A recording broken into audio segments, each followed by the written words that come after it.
Assalamualaikum warahmatullahi wabarakatuh. Selamat sore Bu, selamat sore teman-teman. Perkenalkan, nama saya Syahrin Sakin Azlim. Saya dari Prodi Sarjana Kebidanan tingkat 1 kelas A. Izin Bu, di sini saya akan mengulang kembali materi yang telah kita bahas mengenai tekanan pada tengkorak dan intrakranial pada bayi.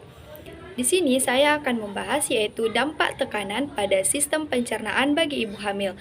Di sini saya mengambil daftar pustaka atau sumber dari salah satu dosen dari Andalas, yaitu adalah Bapak Teguh Sasmito. Ia menjelaskan dampak tekanan pada sistem pencernaan bagi ibu hamil.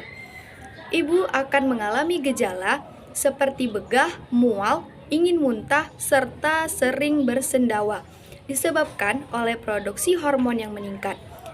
Ini bisa ditandai dengan nyeri dada dengan sensasi rasa terbakar. Akibatnya yaitu naiknya asam lambung yang biasanya muncul di trimester ketiga pada kehamilan. Tidak membahayakan bagi janin atau bayi, tetapi dapat memberikan rasa tidak nyaman bagi ibu hamil itu sendiri. Penyebabnya yaitu ada 4.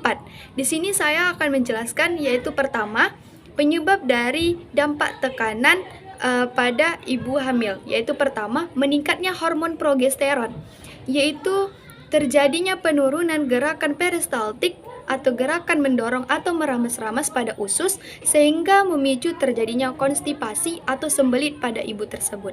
Kemudian yang kedua, ibu hamil yang sebelumnya sudah mengidap wasir akan semakin bertambah parah selama masa kehamilan. Dan yang ketiga, ibu hamil tersebut akan mengalami namanya katup usus sehingga memicu konstipasi selama kehamilan atau sembelit selama ia hamil. Dan yang terakhir, akan membesarnya ukuran rahim pada ibu, sehingga terjadi penekanan pada usus.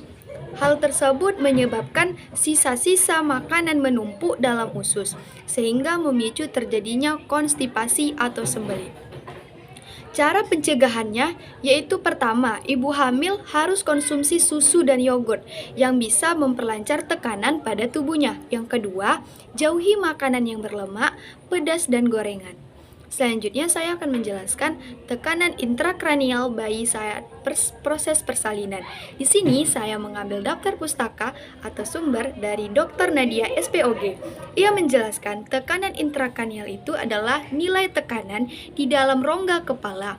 Tekanan ini dapat menunjukkan kondisi jaringan otak atau cairan cerebrospinal dan pembuluh darah pada otak bayi.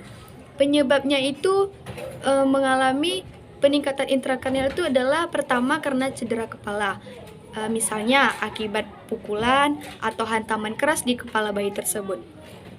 Biasanya kondisi ini sering terjadi akibat cedera di kepala ketika bayi tersebut terjatuh dari tempat tidur, kecelakaan, atau tindak kekerasan pada anak.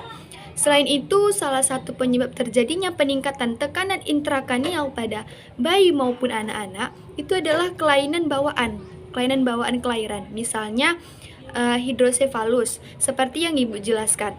Hidrosefalus di sini saya mengambil satu kasus, yaitu ada bayi yang mengalami hidrosefalus kongenital, yaitu kelainan bawaan yang terjadi akibat gangguan di dalam kandungan ibunya saat hamil, seperti infeksi toksoplasma, kekurangan asam folat, atau peningkatan tekanan intrakranial yang disebabkan oleh tekanan pada cairan cerebrospinal, yaitu cairan yang mengelilingi otak dan sumsum tulang belakang.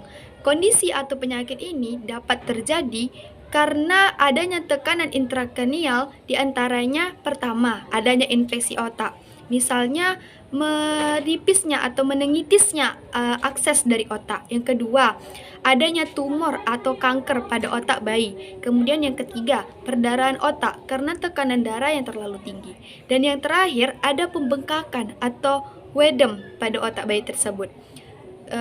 Tetapi dari segala penyebab intrakranial bayi saat persalinan, saya mendapatkan salah satu kasus, yaitu di Jawa Timur ada bayi yang mengalami hipoksemia atau berkurangnya kadar oksigen di dalam darahnya. Itulah yang menyebabkan ia terkena tekanan intrakranial bayi saat proses persalinan, yaitu kepala bayi tersebut mengalami pembesaran atau hidrosefalus. Cara mengatasi tekanan intrakranial yang meningkat pada bayi yaitu pertama, pemasangan sun atau selang khusus ke dalam kepala bayi melalui lubang kecil di tengkoraknya. Kemudian yang kedua adalah operasi, yaitu harus ditangani oleh dokter ahli. Dan yang ketiga, pemberian obat-obatan seperti antibiotik, manitol, diuretik, kortikosteroid, dan antihipertensi. Baiklah Bu, sampai di sini responsi saya mengenai dampak tekanan intrakranial pada ibu hamil dan tekanan intrakranial pada bayi saat proses persalinan. Terima kasih Bu, terima kasih teman-teman.